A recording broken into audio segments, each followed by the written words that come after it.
Olá, meu irmão e minha irmã, que a paz e a graça do Senhor Jesus, o Cristo, esteja contigo. Eu quero hoje te convidar a estudarmos uma palavra que está descrita lá na carta de Paulo à igreja de Coríntios, mais precisamente a segunda carta de Paulo, lá no capítulo 1 e o versículo do 3 em diante, em que Paulo nos fala: consolados para consolar. Qual é o nosso dever como cristão? O que temos aprendido? O que temos colocado em prática daquilo que aprendemos? Será verdadeiramente que temos sido consolados por Deus? E se somos consolados por Deus, por que não consolamos os nossos irmãos? O porquê que temos muitas às vezes parado os pequenos obstáculos que a vida tem nos proporcionado. Lembrando que Deus tem o controle de tudo e de todos. E Ele nos permite passar por tribulações e por provações. Então, meu irmão, seguimos em frente, confiantes de que Cristo é o nosso autor e consumador, não só da nossa fé, mas também da nossa vida. Lembrando que Cristo operou milagres, mas sempre ele dizia: a tua fé te curou, a tua fé te salvou. Então que venhamos ser praticantes dessa fé, pois ele é o autor e consumador da nossa fé, como está descrito. Então vamos à palavra para não nos alongarmos. 2 Coríntios, capítulo 1, versículo 3. Bendito seja o Deus e Pai de nosso Senhor Jesus Cristo, Pai das misericórdias e Deus de toda consolação. Paulo já inicia a sua carta com a saudação a Deus e aos seus irmãos, reconhecendo a autoridade e a grandeza de Deus, que está contido e nos revelado na pessoa de Cristo. Versículo 4. Que nos consola em todas as nossas tribulações, para que também sejamos capazes de consolar os que passam por qualquer tribulação. Por intermédio da consolação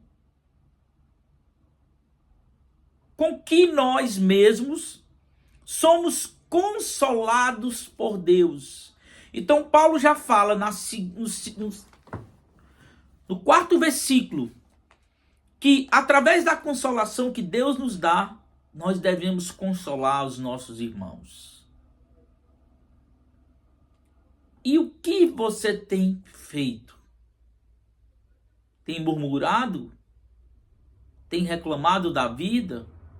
A vida está difícil, cheio de problemas. Lembra-te que Deus te consola, te conforta. E é o teu dever, como cristão, consolar os teus irmãos. Porquanto, no versículo 5, da mesma maneira como os sofrimentos de Cristo transbordam sobre nós, igualmente por meio de Cristo transborda a nossa consolação. Paulo diz que, mediante Cristo, nós somos tribulados, passamos por sofrimentos. E ele nos alertou que no mundo nós teríamos tribulação, mas que nós iríamos vencer tudo e todos, porque ele venceu. Mas só venceremos se estivermos nele. É para isso que devemos estar edificados na rocha que é Cristo. E ele nos diz que da mesma forma que somos tribulados e passamos por sofrimentos por amor a Cristo, também por Cristo transborda toda a consolação em nossas vidas. Eu não sei o que tu passa neste momento, mas tu sabe, e melhor do que tu mesmo, o teu Criador, o Deus vivo. Lembre-te de Abraão, quando foi sacrificar a Deus sem o cordeiro. O que passou na cabeça de Abraão? Como estava seu coração? Com certeza aflito, triste, de que haveria de sacrificar o próprio filho, sendo que esse filho se tratava do filho da promessa que Deus havia feito a ele. E esse próprio Deus o pede para sacrificá-lo. Mas Abraão foi consolado. Mas antes de ser consolado, ele foi provado. Abraão iria sacrificar Isaque. Mas, ao levantar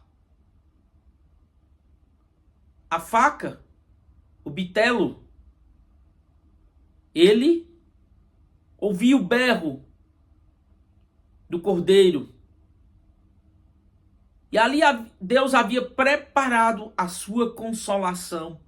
Não havia mais necessidade de sacrificar o seu filho, pois Deus já conhecia o seu coração e ele provara a Deus aquilo que havia no seu coração, colocando em prática a sua fé. E é isso que aprendemos no versículo 5. Que somos consolados por ele também. Versículo 6. Ora, se somos atribulados, mas será que cristão é atribulado? Em pleno século 21, com as teorias religiosas de que Deus vai te dar, que Deus vai te abençoar, que se tu é filho de Deus, tu não pode passar por isso, porque se tu é filho de Deus, tu tem que ter uma vida próspera, não só no sentido financeiro, mas em todos os sentidos, que os teus problemas serão todos cessados. Isso é mentira. Isso é doutrina de homem, é a doutrina do inimigo, que está implantada dentro das igrejas. Se for da vontade de Deus, tu vai morrer. Se for da vontade de Deus, tu vai ficar enfermo. Se for da vontade de Deus, tu vai passar por necessidade. Se for da vontade de Deus, tu vai passar o que Ele quer que tu passe. Mas lembra que Ele é o teu consolador e está no controle e na direção da tua vida. Continuamos no versículo 6. Se somos consolados, pois, para a vossa consolação, a qual vos proporciona perseverança, a fim de que suporteis as mesmas aflições que nós também estamos passando. Se Paulo passou aflições, se a igreja de Corinto passou aflição, porque se Paulo estava enviando essa carta, ele estava doutrinando e ensinando a igreja de que o que eles estavam passando era para a perseverança da fé deles em Cristo. E que eles tinham um consolador. E que se eles eram tribulados, também eles eram consolados na mesma proporção.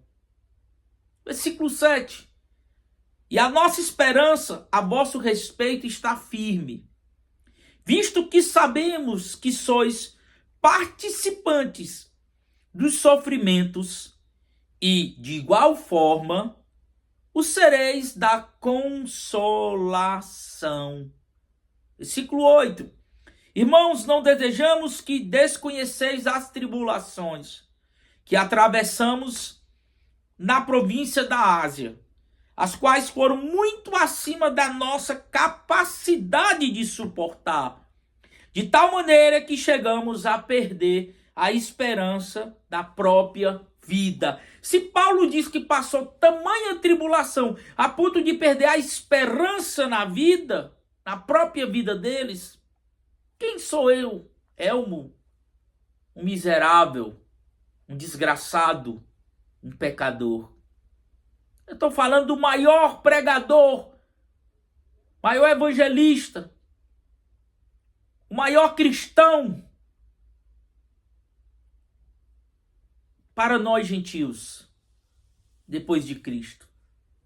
Paulo de Tarso, Saulo de Tarso, Shaul, da tribo de Benjamim. Versículo 9. De fato, já tínhamos sobre nós a sentença de morte, para que não confiássemos em nós mesmos. Olha o que Paulo nos ensina, para não confiarmos em nós mesmos, na força do meu braço, na minha capacidade, no dinheiro, nos meus bens, na minha família, nos meus líderes religiosos, nada. Só devemos confiar nele, no Cristo, no autor da vida. E ele diz, mas somente em Deus, que ressuscitou os mortos. Versículo 10. Ele nos livrou e seguirá nos livrando de tão horrível perigo de morte. E nele que depositamos toda a nossa fé, que continuará nos livrando. Glória a Deus.